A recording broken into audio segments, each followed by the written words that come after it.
உறவுகள் அனைவருக்கும் வணக்கம். கும்மிடிப்பூண்டியில் 3 வயது குழந்தைய 4 பேர் கடத்தி வன்புணர்வு செய்து முள்புதரில் வீசிட்டு போயிட்டானுங்க. வட மாநிலத்து குழந்தை, வட மாநிலத்தை சேர்ந்தவர்களே செஞ்சுருக்காங்க. குழந்தை ஆஸ்பத்திரி கொண்டு போயாச்சு. சிகிச்சை பலனளிக்காமல் குழந்தை இறந்து போயிடுச்சு. இப்போ என்ன நடக்குதுன்னா, கும்மிடிப்பூண்டியில் உள்ள மக்கள் வட மாநிலத்தவர் எல்லாரையும் வெளியேற்றுவங்க, அவங்க வசிக்கக்கூடாது, வாழக்கூடாது அப்படின்னு சொல்லி போராடுறாங்க. அதாவது கண் கட்ட பிறகு சூரிய நமஸ்காரம். ஏங்க, ஒரு மனிதனுக்கு எங்கே பற்றாக்குறை இருக்குதோ அங்கே நிச்சயமாக திருடுவான். அதுதான் வட மாநிலத்தவர்கள். அங்கே பார்த்தீங்கன்னா உண்ண உணவு, உடுக்க உடை, படுக்க பாய், இருக்க இடம் ரொம்ப சிரமம், ரொம்ப பற்றாக்குறை, ரொம்ப வறுமைங்க. அந்த அளவுக்கு தான் அங்கே இருக்குது, வட மாநிலங்களில் இருக்குது. யாரோ கொஞ்சம் பேர் செழிப்பாக இருப்பாங்க. மீதி பார்த்தீங்கன்னா கிராமம்லாம் பார்த்தீங்கன்னா உண்மையிலே நம்ம ஊரில் மாட்டுப்பட்டி மாதிரி வீடு கட்டி குடியிருந்துட்டு இருக்கான். பச்சையாக சொல்லணும்னா அந்த அளவுக்கு ஏழ்மையாக இருக்கிறான். அப்போ தனக்கு வேண்டிய சாப்பாடோ எதை கிடைக்காம பட்னி பசிமா வாடும் பொழுது இருக்கிறவன்ட்ட அடித்து பிடுங்களாங்கிற ஒரு அடிப்படை ஒரு நோக்கத்துக்கு தள்ளப்படுறான்.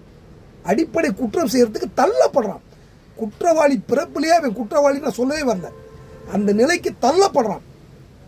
அந்த மாதிரி சூழ்நிலையில் வாழ்ந்தவர்களை நம்ம தமிழ்நாட்டில் எந்த ஒரு சோதனையுமே எதுவுமே செக் பண்ணாமல் அவன் யார், அவன் அட்ரஸ் என்ன, அவன் குற்றவாளியா, அங்கே கொலைகளை பண்ணிட்டு இங்கே வந்திருக்கானா, போலீஸ் ரிப்போர்ட் என்ன, நான் நோ அப்ஜெக்ஷன் ரிப்போர்ட் போலீஸ்லேருந்து வாங்கியிருக்கமா, எதுவுமே இல்லாமல் சாரசாரியாக வந்து இறங்கி தமிழ்நாட்டில் வேலை பார்த்துக்கிட்டு இருக்கான். அப்படி சரி வேலை பார்த்துட்டு போகிறான். நம்ம தமிழர்கள் எல்லாம் உலகம் பூரா இருக்கோம், வந்துட்டு போகிறான், வேலை பார்த்துட்டு போகிறான், நல்லா இருந்துட்டு போகிறான்னா இங்கே வந்து நல்லா இருக்கானா? போலீஸை போய் அடிக்கிறாங்க எதிர்த்து. நம்ம வந்து ஒரு ஊரில் பொழைக்க வந்து வாழ்ந்துக்கிட்டு இருக்கோம். அந்த ஊர் மக்கள்கிட்ட ஒரு மரியாதையும் ஒரு கண்ணியமாக இருக்கணும் இல்லையே. நம்ம மக்களை அடிக்கிறான், நம்ம மக்களை அடி வாங்கிட்டு பேசாமல் உங்கள் வாயை பொத்திட்டு போயிட்டு இருக்கான். அப்படி இருக்கிற சூழ்நிலையில் இதுக்கு மேலே அவங்கள வெளியேறுங்கள் சொல்கிறது தவறு. இருக்கிறவங்களையும் இனி வர்றவர்களையும் கண்டிப்பாக ஆதார் கார்டு, ரேஷன் கார்டு, எல்லா சர்டிஃபிகேட்ஸ், நோ அப்ஜெக்ஷன் சர்டிஃபிகேட் எல்லாம் வாங்கிட்டு அனுமதிங்க. அல்லது இப்போ இருக்கிறவர்கள்ட்ட நீங்கள் தேடி போயெல்லாம் கேட்க வேண்டியதில்லை. கம்பெனிக்காரனுக்கு சொன்னால் போதும், ஆர்டர் முதலாளிக்கு சொன்னால் போதும், உன்னுடைய கம்பெனியில் வேலை செய்கிற ஹிந்திக்காரனுடைய ரிப்போர்ட் அனைத்தும் உடனடியாக இத்தனாம் தேதிக்குள்ளே வேணும், குற்றம் சம்மந்தப்பட்டவர்கள் யாராக இருந்தால் அவங்கள உடனடியாக வெளியேற்றுங்க அப்படின்னு சொல்லி ஸ்ட்ரிக்டாக ஒரு நடவடிக்கை எடுங்க. அப்போ தான் இதுக்கு ஒரு நீதி பிறக்கும்.